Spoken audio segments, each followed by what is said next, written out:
The creator of Avatar, Michael and Brian, wrote that the series was guided by the core philosophy that people aren't good or evil, but are either in balance or out of balance. On the surface, Avatar is the epic tale of a group of heroes trying to save the world by stopping the Fire Nation's attack. But in actuality, it is also a story where every character, good or bad, is on a path to find balance within themselves. Zuko at the beginning of the show was cruel and full of hate, but on the inside, he was crushed by the weight of his banishment. While not bad by nature, his father's ideology and expectations created in him a state of unbalance, and this imbalance threatens to destroy him along with those he cared about. Aang, the Avatar, also needs to find balance within himself. As the Avatar, he needs to master the four elements. The four elements represents four different attributes in a person. So in this sense, he needs to be able to find balance in himself first before he can restore balance to the world. You said you could teach me to gain control of the Avatar state. How? You must gain balance within yourself before you can bring balance to the world. Understanding others, the other elements, and the other nations will help you become whole. All this four elements talk is sounding like Avatar stuff. It is the combination of the four elements in one person that makes the Avatar so powerful. But it can make you more powerful too. Throughout the story, the good characters don't always do the right thing, and the bad characters don't always do the wrong thing. A person who loses their balance threatens to destroy both others and eventually themselves in the process. But someone who has restored their balance will not only bring happiness to themselves and those around them, but also attain a priceless peace of mind. And with balance, even a villain could become a hero.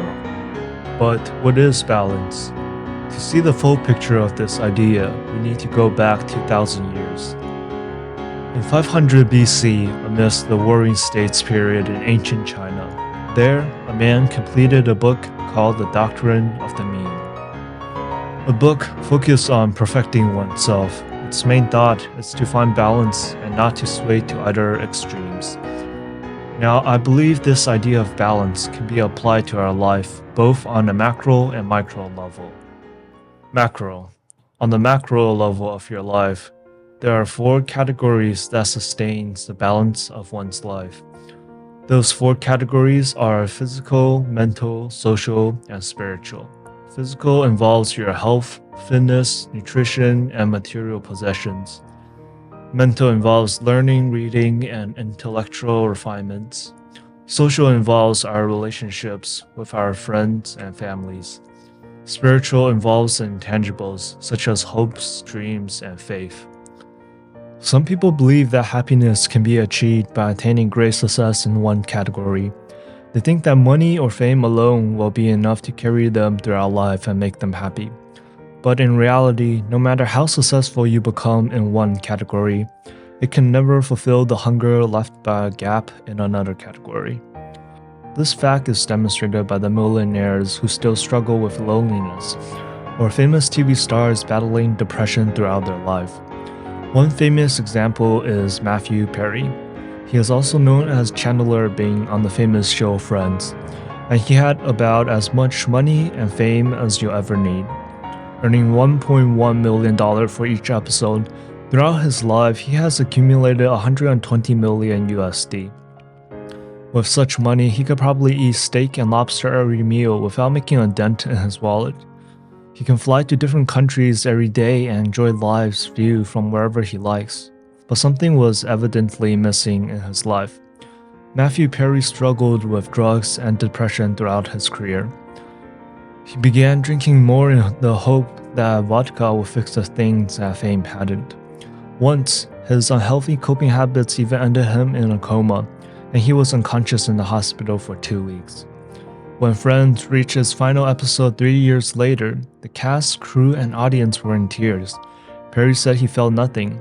He said, quote, "I couldn't tell if that was because of the opiate I was taking, or if I was just generally dead inside." He died at the age of 54 in 2023 with all the money and fame you could ever need, and it kind of makes you wonder what is life.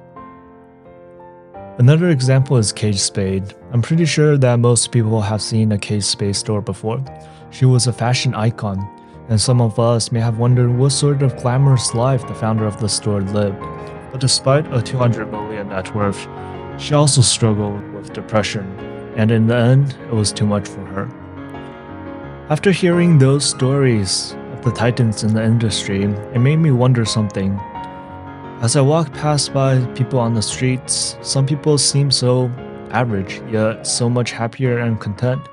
They undoubtedly are living a much lesser life, yet it was undeniably a happier life, and they seem to have a greater sense of self-worth. Obviously, this isn't to say that money or fame is bad. The point is that many people believe that success in a single category will cure their life. It won't. And on the opposite side of the spectrum, there are also people who chooses to slack off in life in order to indulge themselves and party. They peak in high school socially only to struggle to pay their bills for the next 40 years. Reaching great heights in a single category may be many people's dream, but it won't make a person truly happy.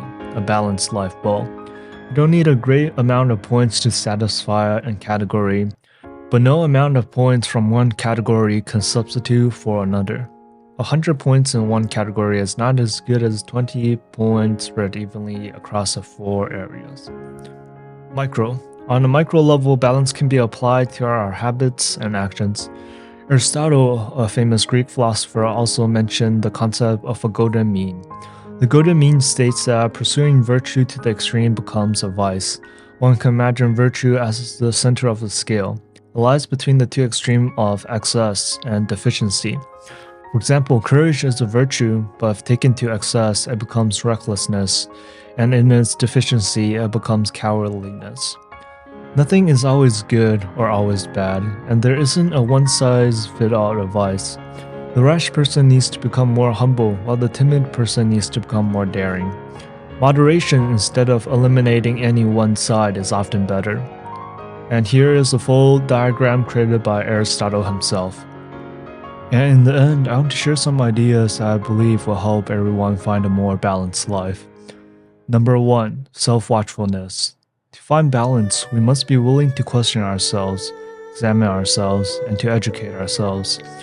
While many of life's problems may not be your fault, the answer to overcoming them often lies within you, and you need to be willing to improve and cultivate yourself to transcend those problems.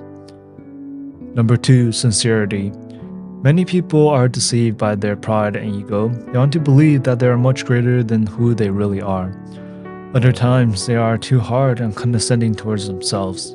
But true growth and change requires you to be honest and accept who and where you really are. Number 3. Priorities. If you're trying to fill a jar with stone and sand, and if you try to fill it first with sand, the rest won't fit. But if you put in the stone first and fill in the gaps with sand, it can fit. In life, list 2 important things in each of the 4 categories.